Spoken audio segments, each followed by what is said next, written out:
responsabilité bu rëy mooy tàqale ko bu mu tàqale ko groupe bu ñoom Mamadou Dia ak ñooñu duñu wax Mamadou Dia rek mais groupe bu jaayiste yi te ñoom Ibrahima Sall ñoom Valdiodio Ndiaye bokkoon ci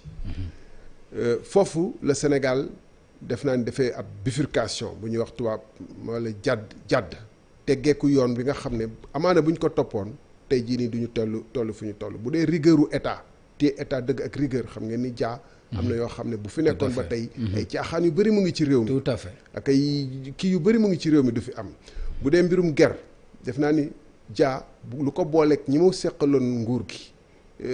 affaire nañu yokk indemnité député yi bàyyi gars yi donc ci sa discours yi jaayiste nga gën a nekk non dañuy bilan ci sa discours ci ni ma la déggee dañuy bilan mais mën nga ma wax rek ni ma non vraiment style moo la jaayiste effectivement bu doon dañuy natt man moom laa gën a jege ay xalaat ak ay gis-gis ak ay position mais wax nañ ci Senghor quand même néanmoins quel que soit alpha dañ ko mën a reprocher am na yu bëri dañ ko mën a reprocher dañuy wax ni que def naa ko ci téere bi ni ci colonisation bi liberté de presse dafa amoon moom mu ñëw tënk liberté de presse à partir de 62 moom ak Dia tamit loolu am na ci benn track rek boo génnee ñu def la ci kaso bi amoon na ay partis politiques yu diversifié mooy loolu tamit lu tax taxaw seetlu boobu am solo mooy tànk yu ñuy topp la actuellement nii amoon na ay partis politiques yu diversifié mu am sous prétexte de regroupement ak d'unification Senghor indi fi parti unifié et cetera mais lu ñu kiiwal Senghor yëpp mën nañ ne moom li mu doon gëm li mu doon def daf ko gëm mën nañu wuute gis-gis ak moom mais moom lu mu doon def du woon pour tappale du woon pour gëmoon na ko mën na nag bokk clientélisme politique bi aussi nga ni moo ko gën a renforcer na ko dox naa ci ay téere ci exemple ci téere Diouf am na lu ma wax ci moom loo xam ne faw nga nangul ko te wax naa ko sax ci ba tudd ci par rapport à taayam moom am na boo xam ne taxawaay boo xam ne taxaw na ko ci gën a xóotal démocratie comprendre que Sénégal dafa laaj respiration démocratique après 88 mu def code électoral consensuel am ci élection yu gën a transparente au monde ok xam nga loolu Wade ba mu ñëwee faw ñu nangu ni même élection yu transparente daf ko dellu ginnaaw ci côté boobu d'accord mais bala ñuy dem ci Wade par exemple Abdou Diouf aussi da nga jàpp ni ci côté rébellion bi à la Casamance am na lu mu ci loxoom am na lu mu ci joué lu jëm itam ci wàllu suuf ci ni nga xam ni noonu la ñuy defee accaparement des terres ak yooyu am na loo ko ci joxar bi moom itam loolu fan nga ko teg. mais c'est très simple xam nga wàllum rébellion bi du Diouf rek lañ koy pousse ndax li xewoon Casamance ba ñenn ñi mer gis ci seen bopp andi rébellion mu ngi soqee ko ci nguuru Senghor mais Senghor ak Diouf daanaka benn monnaie bu amoon ñaari face la ci wàllum nag suuf ci Sénégal en particulier Dakar damay def taxaw seetlu bu am solo ne SICAP dañuy xam ñu bëri xamuñu ni tubaab moo ko fi taxawoon teg plan d'aménagement ak de développement de Dakar corniche yi ñuy gis ni ba ci corniche bi fi nga xam ne ay Anse Bernard corniche ouest bi nekk université lépp lu des corniche tey Dakar plage ñu mën ko fa yegg si tubaab bi moo ko bàyyi woon noonu organiser ko fi ñoom fu ñu tàmbalee lañu tàmbalee di commencer di séddoo d'abord këru état bi domaine état bi mooy patrimoine bâti état bi ba pare di séddoo suufu état bi donc ci ñoom la ñu tàmbalee façon yooyu nga bokk ci système bi ñu jox la ci compte yi jox la ci quota yi jox la ci ay quota ba jox la quota bourse jox la quota wu ceeb jox la quota wu leneen quota wu recrutement ci fonction publique ñu bañ ko jaaralati ci ay concours yu leer ñëpp bokk ci ñëpp yem nga bokk ci parti bi nga ñàkk bokk ci parti bi loolu ñoom ñoo ko tàmbali ba pare bàyyi boo xoolee Parcelles Assainies nga xool Médina ñaar yi bii africain bi Parcelles Assainies africain bi moo ko defaral boppam maanaam ci su nguuru Abdou Diouf lañ ko taxawlee ñun ñoo ko defal suñu bopp ko xool Médina wala yeneen yu fi tubaab bi bàyyi mais di nga gis ay espace public yoo xam ne dañ ko réserver pour ay école pour ay hôpitaux pour ay stade ay stade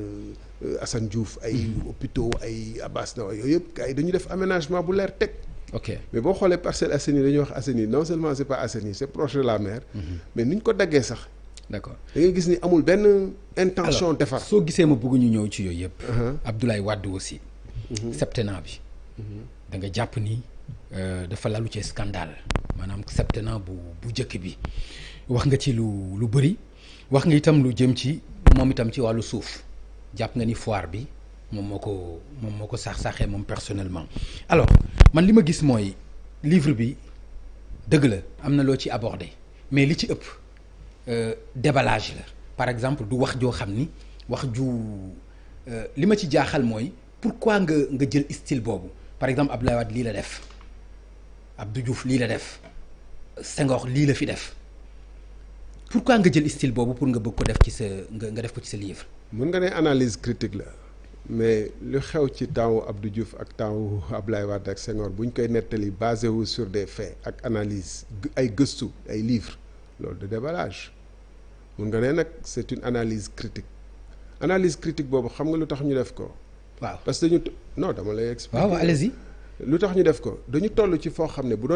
dee état bi dañuy seetlu état wu Sénégal dafa nekk ci yoonu nërmeelu nation bi nekk ci yoonu dinañ ci ñëwaat ci yi fi xew émigration clandestine yi problème yi fi am yëpp ñàkkum ndox mi ñuy wax et cetera corruption bi ñàkk sécurité bu am ci Dakar et cetera dafa nekk ñàkk justice bi dafa nekk ci yoon boo xam ne dafay nekk ci dafa mel ne luy nërmeelu ci et lu ko waral loolu il faut ñu xool ci reen yi. ci départ bi moo tax ma ne la dafa am benn jàdd bu ñu jàdd après changement de direction boobu moo waral réew mi toll ci ay situation loolu pour wane ko il faut nga won lan moo xew ci diggante bi ak lan moo mandarga état boo état amoon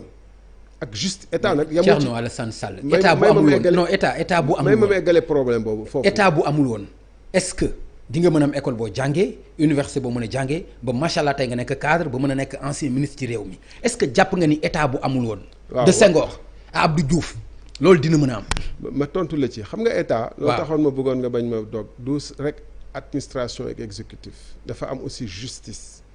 am législatif xam nga lu toll ni ONCAD nërmeelu ci réew mi ay compte cadre jaar fii ay BNDES fayit fii te defuñu benn enquête. ba nga xam ne Abdou Diouf ba mu ñëwee di wuutu Senghor moom moo ne corruption bi dafa toll fi nga xam ne il faut ñu def cours de répression de l'enrichissement illicite loolu day wone. da nga bëgg ci état lépp parfait. non. da nga bëgg ci état lépp parfait. non pas parfait mais. non loolu nga bëgg. non pas parfait mais état dina toll foo xam ne. non Thierno s'il vous plaît est-ce que da nga bëgg ci état lépp parfait. non pas lépp imparfait ñun dañu nekk ci état boo xam ne dafa imparfait xam nga lan mooy imparfait mooy justice bala muy yëngu. bala justice di yëngu il faut exécutif bi pousse ko li ma la wax fi enquête kan moo fi enquête ba def audit ba xam lu tax mu daanu. mais loolu ban problème nga ci mën a am. compte cadre mais loolu ban problème nga ci war a mën a am. exécutif bu fekkente ni par exemple aussi noonu la suñu réew di doxee. président de la république mooy nommé ministre de la justice mooy nommé procureur de la république loolu xanaa dooma ni tant que jógewu fi leneen lan nga bëgg mu am fi. loolu tax ba fi Obama ñëwee mu wax ñu benn affaire bu am solo. mu ne les pays africains ont besoin non pas d'hommes forts mooy chef président de la république bu fort mais institution xam nga loolu eggaguñ fa xam nga tant que changé wuñu système bi mënoo fexee ba ñu def parce que leneen lu ñu def lu dul loolu jalgati lay nekk. Pape Ngagne dama jaaxle que chaque fois africains et sénégalais yi bu ñu leen waxee rek ñu bëgg a delloo suñu bopp gannaaw yemale suñu duñ natt suñu bopp ma eggale. ah non da ngay eggale kay. kon li may wax ni mu ngi am Cap-Vert li may wax ni dafa am Botswana li may wax ni dafa am ban pays Malawi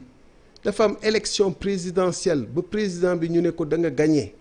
ba mu commencé ne day gouverner di nommer ministre cour bi ne yow sa élection dafa am fraude dañ koy reprendre xam nga lan moo doon problème président de la république bi mooy man mi ndax naa ci bokk ak am duma ci bokk lu mu njëkk a clamé mooy buñ ko reprendre tamit dama ciy bokk mais xel xalaatul kenn ci ñoom xalaatul weddi ni li justice dogal. d'accord mais monsieur le ministre waaw d'accord non da nga ma wax élection Botswana non mais da nga ma jox exemple boobu man dama la jox exemple boo xam ne moo gën a démocratique et puis kenn ñëpp tàcc ko dañu dem ci alternance Abdou Diouf ak Abdoulaye Wade dafay élection ngoon si Abdou Diouf jël téléphone am félicité Abdoulaye Wade. loolu am mu nekk loo xam ni mais loolu ci démocratie loolu nga waroon a wax waroo ma woon jox exemple Botswana wala feneen. non Botswana loolu dafay am ñu reprendre. élection yi non. boo may jox exemple. yow xam nga ni am nga exemple boo dund boo xam ni mais àdduna Afrique yëpp dañ ko apprécier loolu ci Afrique. d'accord naa ci. waaw loolu tax wax nañ ko ci téere bi ba wax ni que peut-être le 19 mars 2002 dafa mel ni moom mooy jour indépendance su Sénégal wax nañ ko ci téere bi yow xëy na. non defal mais pas. allez-y waaw allez-y. mooy le 19 mars 2000. dafa mel ni moo doon jour libération Sénégal. mais dañ ko def benn yoon rek mel ni. mais lii ma la ci wax nii waxu ko. wax naa ko taxawaay bi ci Abdou Diouf def ak Abdoulaye Wade. si wax naa ko ci téere bi et wax ni que Abdou Diouf a eu la stature wax naa ko la léegi ba nii tooñ naa ko sax ci taayam ma ne il a eu la stature en rapport il a eu une hauteur en rapport avec sa stature ou quelque chose comme ça boo lire page bi di nga ko gis mais du la foofu lay waxee xam nga bu ñuy natt suñu réew baax na ñu wax jaloore yi mais baax na aussi ñu wax foo xam ne dañ fa dellu ginnaaw wala dañ fa tardé ba nga xam ne bokk na ci lu yàq réew. may ma 2 minutes ma wax. jaloore yi dafa am solo aussi. defal naa ma wax la solo sur justice. cim réew xam nga justice bu amul cim réew mu leer investisseur du sañ a ñëw bu fekkee ni man wóoluwuma bu ma dugalee sama xaalis buñ ma tooñee ma dem tribunal dinañ ma àtte normalement du ma investir même bu dee sénégalais laa bu fekkente ni bala ñu may àtte il faut ma am fu ma jaar. def ay am ay intervention yu ma teg pour ñu àtteel ma sama yoon loolu dootu du ma investir du ma jël ay risques loolu tax justice am solo te fu ñuy àttee réew gis nga réew bu ne dina am ay jamono mu am ay saay-saay walla ay jalgatikat moo xew États-Unis actuellement bu fekkee ne suñu réew yi la li fa président bi bëgg a def day jàll mais justice beeg exécutif bi daf ci am ay branche yu taxaw ni lii nii la demee mënul nekk. d'accord léegi est-ce que mën nga d'accord ni dañu nekk ci pays yoo xam ni